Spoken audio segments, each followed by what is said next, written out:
Bueno, siguiendo con el tema de los adverbios, vamos a ver las siguientes definiciones de lo que es un adverbio. En el caso de los adverbios, decimos que son palabras invariables, es decir, que no se modifican y regularmente siempre complementan un significado o un predicado o al verbo de la oración. En este caso, pues también solucionan o complementan un adjetivo. Vamos a centrarnos primero en el verbo. Suelen darnos información de acuerdo a su función. Pueden ser de lugar, de tiempo, de modo, de cantidad, de lugar, etcétera, de duda, por ejemplo, o de negación, los que vimos anteriormente. Posteriormente, los adverbios también nos expresan situaciones. Los adverbios pueden estar acompañados o pueden definir una función del verbo que se llama modo o complemento circunstancial. Los complementos circunstanciales en la oración son conocidos como objetos indirectos. Esto ya lo hemos mencionado en clase. Hay objeto directo y objeto indirecto. El objeto indirecto es la función o la circunstancia que presenta un adverbio. Aquí dice que el adverbio expresa circunstancia, pero para que sepamos dónde ubicarlo, en la oración es un objeto indirecto. Como pueden ver, ya los mencionamos, hay de varios tipos. Pueden ser de modo, de lugar, de tiempo, de cantidad, afirmación, etcétera, etcétera. Y responden siempre a una pregunta: ¿cuándo, dónde o cómo? ¿De qué forma están llevándose a cabo las cosas? Por ejemplo, el niño juega felizmente con su pelota. ¿De qué modo o cómo está jugando? Y nosotros respondemos en forma adverbial o de circunstancia. Lo está haciendo felizmente. Ahí encontramos que el adverbio es de modo, lo está haciendo de forma feliz. Les voy a poner más ejemplos para que veamos, porque nosotros ya vimos objeto directo e indirecto. En el caso de la función, esta función de preguntarnos qué sucede en una oración es una función adverbial. Y una función adverbial es cuando se contesta esta pregunta, así como yo lo hice en la oración que puse de ejemplo. Las oraciones compuestas suelen siempre sustituir una acción, siempre suelen situar una oración en medio de una situación, ¿no? Es decir, una acción complementada con una oración o con una información extra que indique el modo en el que se están haciendo las cosas, o el tiempo, el lugar, o etcétera, etcétera, cualquiera de estas situaciones adverbiales. Recuerden entonces que el adverbio para la oración se llama objeto indirecto, o complemento circunstancial. En este caso, vean los tres conceptos que yo les puse lo más breve posible, pero que expliquen obviamente qué es un adverbio. En el caso del tercer punto, lo repito, es la oración compuesta. En la oración compuesta suelen situarse una acción adverbial en el modo como rasgo del verbo, es lo que les decía. Este modo o este adverbio de modo siempre se va a parecer al rasgo del verbo.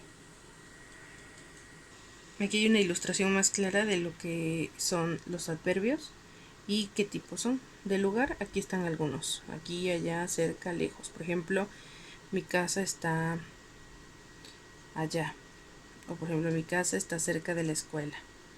Duda. Tal vez vaya a nadar este fin de semana. Negación.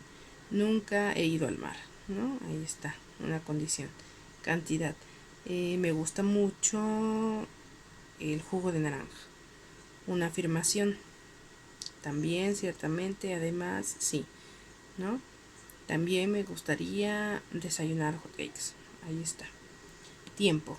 Mañana, después, entonces, ayer, ¿no? Hoy haré toda la tarea de español. Ahí está en la condición también. Y de modo, los que se parecen mucho al complemento circunstancial o a la característica y el rasgo del verbo. Bien, mal, así. Todos los que terminan en mente, rápidamente, tristemente, justamente, felizmente, etcétera. Y posteriormente en la parte de aquí abajo tenemos unos ejemplos. Aquí tenemos: quizás encuentre ese papel. Aquí está un condicional de duda. No tengo espacio para escribir. Negación. Además es afirmación. Recién he esta parte, pongamos la atención, recién ya no es una sola palabra, es una palabra compuesta con otra. Eso es lo que tenemos que aprendernos porque vamos a ver locuciones adverbiales. En este caso también tenemos mucho, la rosa me gusta mucho, cantidad, aquí tengo mis útiles escolares. Estos son algunos ejemplos.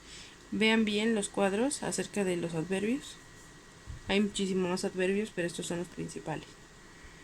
En este caso, solo les muestro la imagen, todavía no vamos a terminar de ver esto, de locuciones adverbiales. Dice que una locución adverbial es una construcción formada por dos o más palabras. En este caso, un adverbio ya vimos que solo son una palabra, pero las locuciones adverbiales son oraciones o frases que sirven igual como adverbios, pero que son compuestas. Leemos el significado. A veces suelen solucionarse o ponerse como preposiciones y funcionan como adverbios, pero también se pueden clasificar de la misma forma. Significado único y mismas funciones que los adverbios, o sea, no pueden tener otra significación, son palabras compuestas o son frases y tienen la misma función que un adverbio. Se marchó calle abajo. Abajo, ¿se acuerdan? Era del lugar, pero está complementado con calle abajo. Calle abajo ya es una frase adverbial o una locución adverbial. Vive a lo grande. A lo grande. Grande, ya sabemos que es cantidad, pero está sujeto a una previa oración. Es decir, esto tiene sentido adverbial. Va de vez en cuando. De vez en cuando. Esto ya establece igual otra función adverbial, que podría ser duda o posibilidad. Y sigue siendo un adverbio. La tarea para este día van a ser 3 oraciones con cada tipo de adverbio. Ya vieron el cuadrito anterior, le regresan para que lo vean. Y son 3 oraciones por cada tipo de adverbio. Solo los que están en los cuadros grandes. Después dice los tienes que ilustrar para que sepamos con un breve recorte o con una imagen que ustedes encuentren. Y después hagan su resumen del tema, por favor. No olviden ponerle la fecha y ponerlo en la libreta, esa es evidencia de su trabajo.